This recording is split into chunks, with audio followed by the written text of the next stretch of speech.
Hello guys. Okay, nandito naman tayo sa isang kunting tips lang. Papakita lang ako ng kunting tips.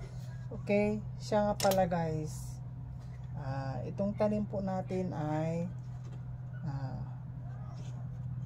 Monstera Borsigiana aurea. Borsi aurea. Okay, so mataas na ito siya guys. So kunting tips lang para sa propagation. Okay, halimbawa ganito na ang nakita na ninyo, ang kanyang aerial roots ay lumalabas na. At kung takot kayo na mag-propagate na baka mamatay siya, so ganito lang ang gagawin nyo guys. Okay, so lagyan lang natin yan siya ng stick. Then after that, okay, talian natin.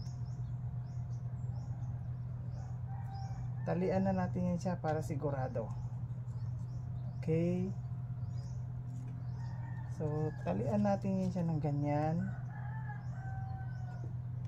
Okay.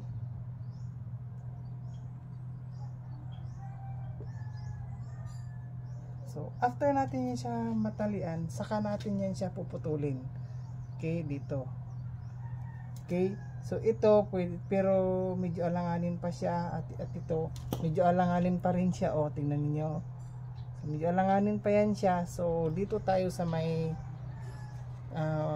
roots, aerial roots na pwede na. Yung kumapit na talaga siya sa lupa. So yan ang puputulin natin. Sige. Ito. So diretso na natin yan siya putulin na ganyan.